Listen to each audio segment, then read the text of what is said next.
welcome everyone to this webinar. I will be presenting on behalf also of my co-chair, Tim DeLauro, who is not here today, but I plan to give you a very in-depth introduction to what the outputs of the Pid Information Types working group are. And this stands under the larger topic of working towards PID interoperability. So let me just start with a brief outline. So first, I will give you a very brief introduction, going a bit into the concepts that stand behind this work. Then I will talk more about the use cases and also provide type examples, which is one of the keystones of the whole output of the working group.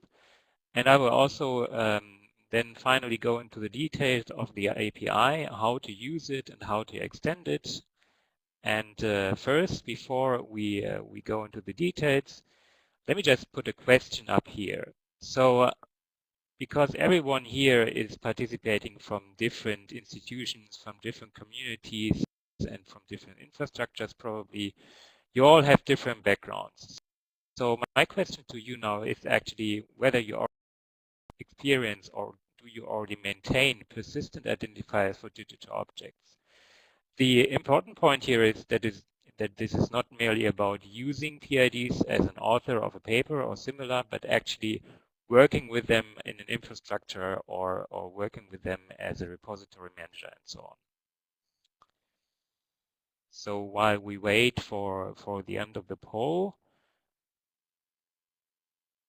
I see some numbers coming in.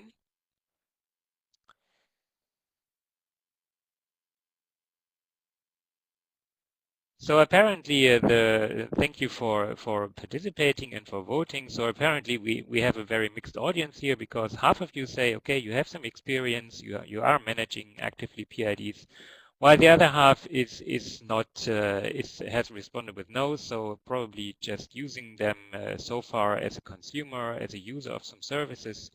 So I think everyone here in this webinar can learn something, both sides, from those who may look into infrastructures and look into applications of persistent identifiers, not using them yet, but perhaps planning to use them in the future. There will be some pieces for you here that hopefully will be very interesting for you and will be very useful. And also to those of you who are actively already managing PIDs, I think you are most interested and perhaps can gain something by using the outputs of the working group in terms of increasing interoperability. So let me just now continue with the concepts and the high-level view on the persistent identifier types output. So first I want to put up this slide here that states exactly what are persistent identifiers. The most important sentence here is exactly PIDs remain valid over time throughout changes of object location and ownership. So this means that if I have a target resource here at the right-hand side, and I give a name to that resource, that whatever happens over time, and this can mean a couple of years, it can mean a couple of dozen years, if you talk to libraries that will care about probably centuries, whatever happens, this relationship between the identifier name and the target resource remains stable. But there is this box in the middle which says, okay, a location can make changes, a resource can relocate, there can be changes in its location, there can be changes in its ownership, can be moved from repositories, can even be moved between different institutions. So in this case, the identifier name should always remain the same because in the end, the user doesn't know about these changes and ultimately also doesn't care. So this is the classic idea behind persistent identifiers. Now, the PID Information Types Working Group dealt not just with this concept of PIDs, but also with something that we call these elemental properties or extra information. So in this slide, the picture from the previous slide is a bit extended. So you still have the identifier and the object as a black box. So black box meaning that ultimately, of course, you are interested in the content, but as someone providing infrastructure services or maintaining a repository, in some cases you don't want to really know what's in the box. You just have to manage the box in some form. So for this, you also have the possibility now to associate additional information with the identifier and the object. These are what we call ultimately atomic properties. So the properties, there is a list here with examples, they make up the additional metadata that is available about the objects, and that should also be available in different forms. There are three exemplary cases that illustrate why it is necessary or very useful to have this information. So one use case may be that the object itself resides in what we call a dark archive, so it may not be easily accessible. You may need some time to access it. It may even be disconnected from other parts of the infrastructure. So in this case, these essential properties are very elemental because you can grab them from a identifier system or from some system associated with it at least in a very quick and easy way. The other part, another example would be that that you ultimately want to provide fast access to these elemental properties. So grabbing the object may even be a performance concern, but you may want to filter, for example, a large number of objects depending on these properties. So these are just a few examples of use cases. I think in your specific domains or disciplines or infrastructures, you will see similar things. And this is why it's so useful to talk about these things also in the context of RDA. So let me just step back and also put up this slide here talking about the bigger picture. In the end, we're talking here about some consolidated move away from the management of files in specific file systems to just the management of objects. We don't want to care particularly about the storage method or the location or the access channels of objects. We want to untangle that. And the output of the PID Information Types working group is dedicated to these bigger picture thoughts as well. So it's one key element of maybe achieving this over a couple of years or over a longer time span, also in combination with other possible RDA outputs. The PID information group, the PID types target outputs. It targets two aspects of interoperability that we distinguish during the group work. The first aspect is between different users of PID records.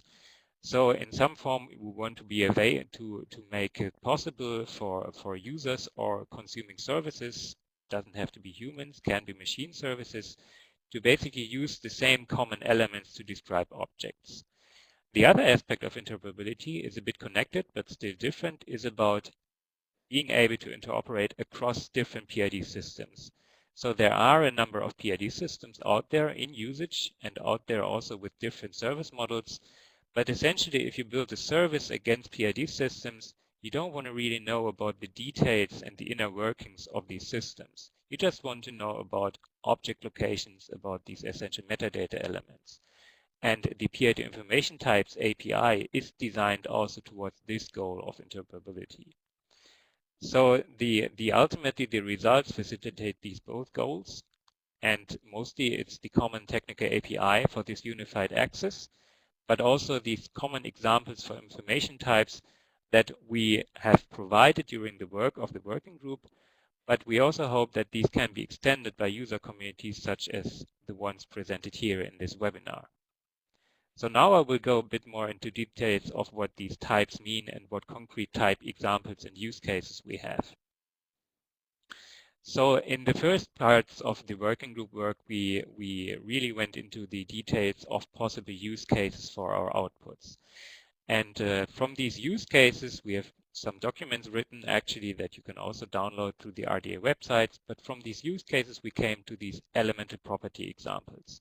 So in this case, I've made a short classification schema here, which I just want to go through now from top to bottom. This illustrates the different ways of using PID record information. So starting at the top, we have something that we call state information or system metadata or elemental properties.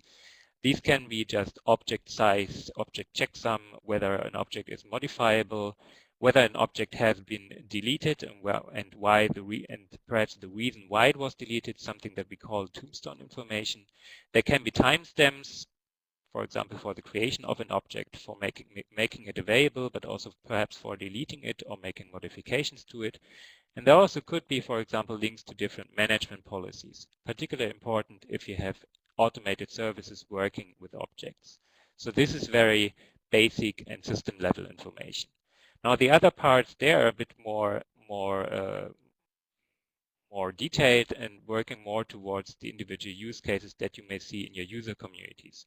So for example, you may have hierarchy information represented in this metadata object, in these elemental properties, the metadata the objects contain. So this may be simple parent-child relationships, but there may also be indications of the particular ordering of child elements, whether child elements are actually ordered or whether they don't come in a particular order. This may be interesting, perhaps also for replication services and so on. There may be citation information, the most basic elements I've just listed here, like the creator of an object, the title, the publication date, or also the license under which an object is available. There may be versioning information, meaning that you will have the predecessor and successor objects linked together in the PID record. You may also have something like a version number available. You may also have additional information, but these are just examples. And finally, if you really go into the more complex scenarios, you may even record provenance information, like inputs into a processing step, the input objects. You may also have something like a processor object, for example, a description of an executable workflow. That may also be an object of its own. So these are categories for some of the elements that came up in discussions during the working group lifetime. This is not a finite list, so for each of the categories you may find more examples from your particular domain, from your use case. There may be other examples as well, but these have been in the past 2 years the recurring examples that most people were familiar with.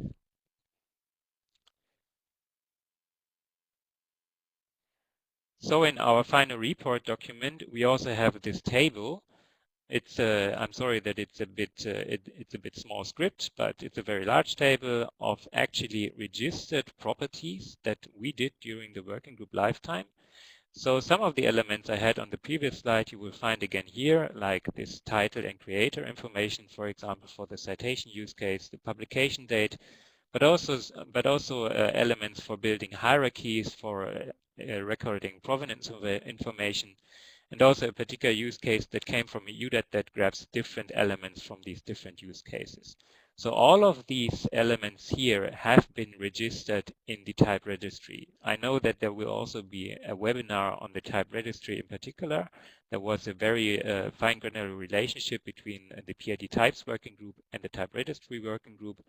Recording the individual properties and types in the type registry was an elemental part of our working group effort. So if you're ever going to use the output of the PID types working group, you will finally also come to the type registry, and then you may revisit this table and actually reuse these exemplary properties and perhaps extend them, record some of your own, and I will have particular details on how you can do that later on in the slides. So now let me ask another question here to the audience. So seeing this list of possible elements, which essential properties do you perceive as being most useful for your particular use cases? So just to make sure that we don't go into very much details here, just stick to these categories. If you think one of the categories matches what you have in mind from your community, then please vote for it, and we will see some of the communities represented here and see perhaps what categories are more useful than others to the audience currently here. So I see some votes coming in. And I think the consensus seems to be here that the citation information, like the creator title, data license, perhaps also other elements coming from Dublin Core, will be very useful. I also see that 4 or 3 people voted for the versioning and provenance information. So in general, we can see that the more the lower we get in this list, the more complex the use cases are. So I'm quite happy actually to see that some people also think, okay, provenance is a very good use case that can be done through this. Although I have to say that you will have to do quite a bit of extra work outside of the PID system or outside of the API to actually record this primary information. So the PID types API can help you to make sure that you keep the relationships between objects stable over long time spans. But also from my own experience in our own institution, I know that actually one of the first problems is how to get actually that information in the first place. So this will also be something that we will also have to deal with in the future, but we are still on it. And both versioning and provenance are very interesting use cases also for our own user communities. So this is also something that we as an institution also will deal with in the future. So thank you for the votes. This was a very nice view on what the use cases presented here the audience will perhaps look toward in the future. So let me now just continue with the webinar in the form that we will now go more into the technical details about the API, the prototype, how you can use it, what specific methods there are, and also how you can contribute in the future and perhaps extend it to your own, to match your own problems. So first of all, the API is also designed around the idea that you don't just have properties, but also a hierarchy that lets you manage the different properties in larger bits and pieces. So starting with the elemental properties, we get to the notion of types. A type is essentially a grouping of specific properties. For example, you could have a citation type. Citation type would aggregate some of these elemental properties like an author, a title, and perhaps a publication date. You can have other types. You can also have types that overlap. So you could even have a type, for example, that also records a timestamp, but also a checksum perhaps for a verification of object fixity. The types are defined through the APIs through specific methods. They are also registered in the type registry. On top of types, you can also have what we call profiles. Profiles are essentially aggregations of types or aggregations of the individual properties that are contained in several types. Profiles are present in the API as some form of filtering. I will also go into that a bit later. Now, the one notion that is very important when it comes to these properties, types, and profiles is the idea of conformance queries. So essentially, you can ask whether a specific object's PID records conforms to a specific type or a specific profile. This is very useful if you have a lot of objects coming from perhaps different disciplines or different infrastructures, and you want to filter them according to some scenario. And of course, you want to filter them in an automated way. So in this case, you can have conformance queries to filter out exactly only those objects that, for example, bear a checksum and a format and perhaps also a publication date. This can be done through methods in the API. This is one of the main elements that we see is useful for building automated services. One aspect of the PID types API that is also very elemental in its design is the idea that it should span across different PID systems. This goes back to the idea that I already introduced in the beginning of having interoperability possible between different PID systems. So as given in this diagram, the API should sit somewhere in the middle between, at the bottom side, different PID systems or infrastructures, and a number of high-level services that come from the user side or from the particular domain infrastructure side. The types API is in this sense just an abstraction layer that should hide the complexity of the PID systems before the particular services that run in your own backend. As a larger architecture picture, I have this diagram here. You can see that from the top to the bottom, we move from the application domain side, from your use cases, down to the possible PID systems, with the PID types API sitting somewhere in the middle. So you can have some higher level APIs that are, for example, offerings for processing services on your domain side that then have something we call a Pid client that talks to the PID types API. The PID types API and service, this is the box below the middle of the diagram. This will then talk at the back end to specific PID services, but also to the type registry service. And one reason why I put this diagram here is exactly this case. So the type registry service is also essential to the whole operation of the PID type service. There is a dependency here, and of course you will need some form of type registry service to actually get it running. I will have more details on that on the next slides. So actually getting the source code is very easy. We have a Git repository at our service. You can clone it for free. The URL is just given here on redmine.dkrz.de rdapid.git. There is a public read access, so everyone should be able to read it. If you make changes, if you have some useful contribution that you want to share with others, then just contact me and we will work towards giving you write permission, perhaps setting up different branches for different developments and so on.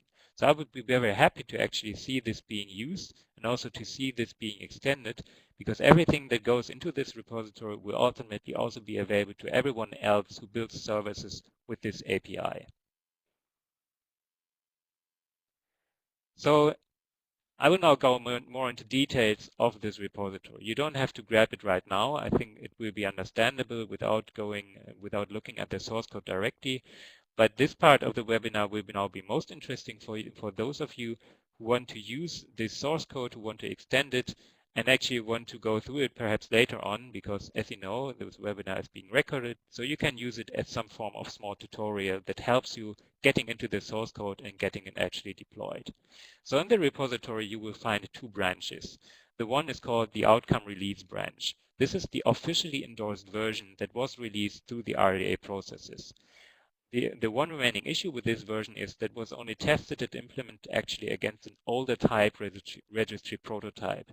This older registry is not available anymore. It's not the one that is available on typeregistry.org, but still it was the official RDA release, so that's why we still keep this branch out there.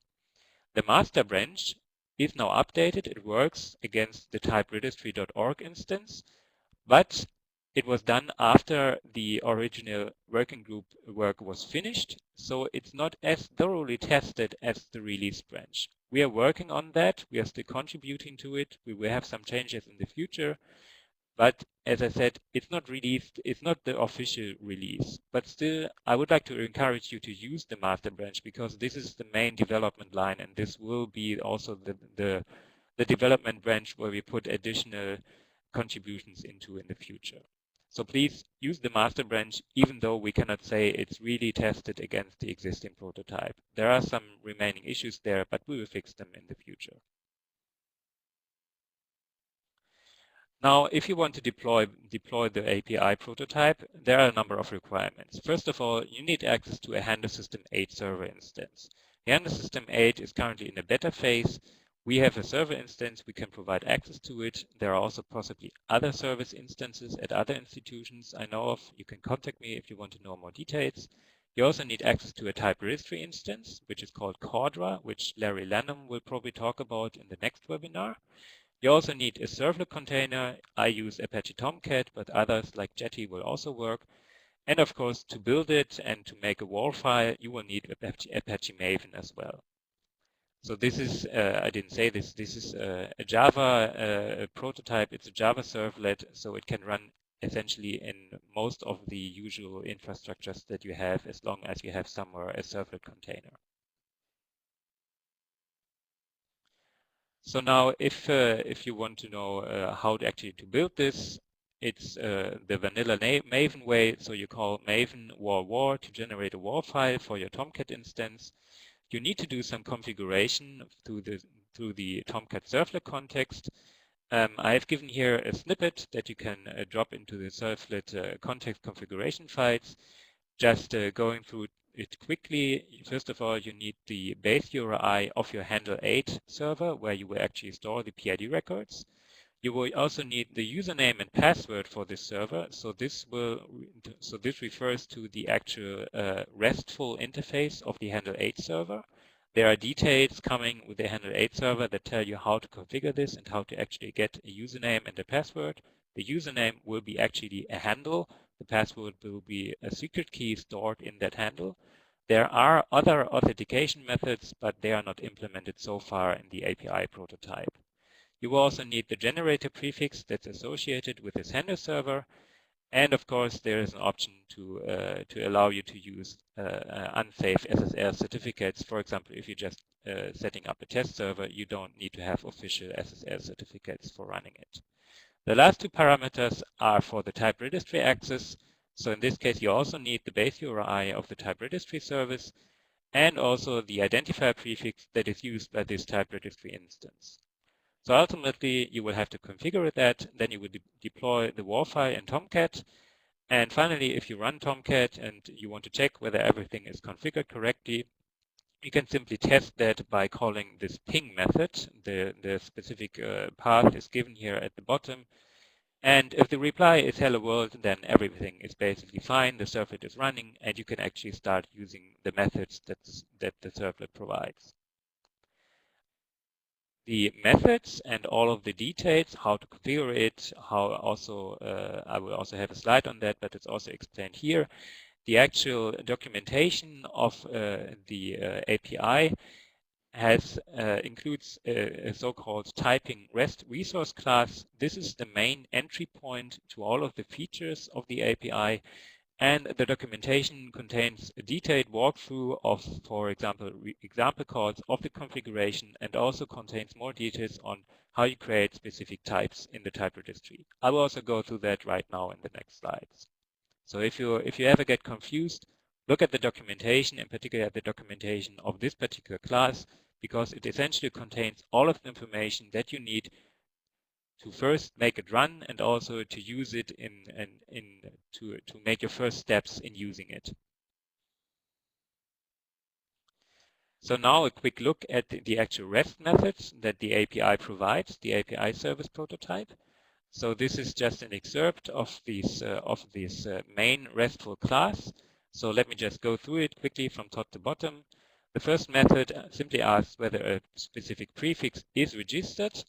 The second method will allow you to actually ask the service whether a specific object, and given the object's identifier, that's the only thing you need, you give the object's identifier and it will tell you whether the object is a simple object or whether it's actually a property or a type. Remember that we have this notion of registered properties and registered types. So if you ever encounter, as a service, for example, encounter an unknown identifier to an unknown object, you will simply first call this method to determine whether it's actually an object or whether it's a property or a type. The next one is provided, the next method is register PID. It's a generic post method to create new identifiers with just a simple map of the elemental properties. You will notice that you don't have to provide types here because the types are defined somewhat in hindsight. So actually, a type is something that you can also use to these conformance queries. So you don't need to provide them in advance. You can also define a type later with, for example, 3 properties, and then it will match the records that you already registered earlier. So there is no need to register to record specific types when you register an object. The next method, resolve generic PID, is actually a method that you can use on any kind of identifier without using the peak identifier method. And it will return you either an object record or a property or a type definition. This may be a bit tricky to use because as a caller you don't know what you will get, and in the end you may get one of these 3 options. So that's one reason why you may want to use it in a different way and ask the peak identifier method first, and then later just query the different methods that come here at the bottom. Because the last 3 methods are now about getting specifically one of these 3 entities, getting all the properties of an object with possible option to filter it. That's why there is this idea of type identifiers in this method, resolve PIDs. So you can actually use that to filter, to make these conformance checks. While the last 2 methods will essentially give you back the property or type definition of a given identifier. So these are the main methods of the API. There are more methods actually in the class, but they mostly just have variances in their specific parameters. So finally, I will also now just tell you a bit about how you will actually register a new property or type on typeregistry.org. So for registering properties, you actually need to enter something into the representation and semantics section of the type registry. If this doesn't tell you anything right now, then you probably have to wait until the next webinar, because in that webinar they will talk about these different information that is associated with records in the type registry.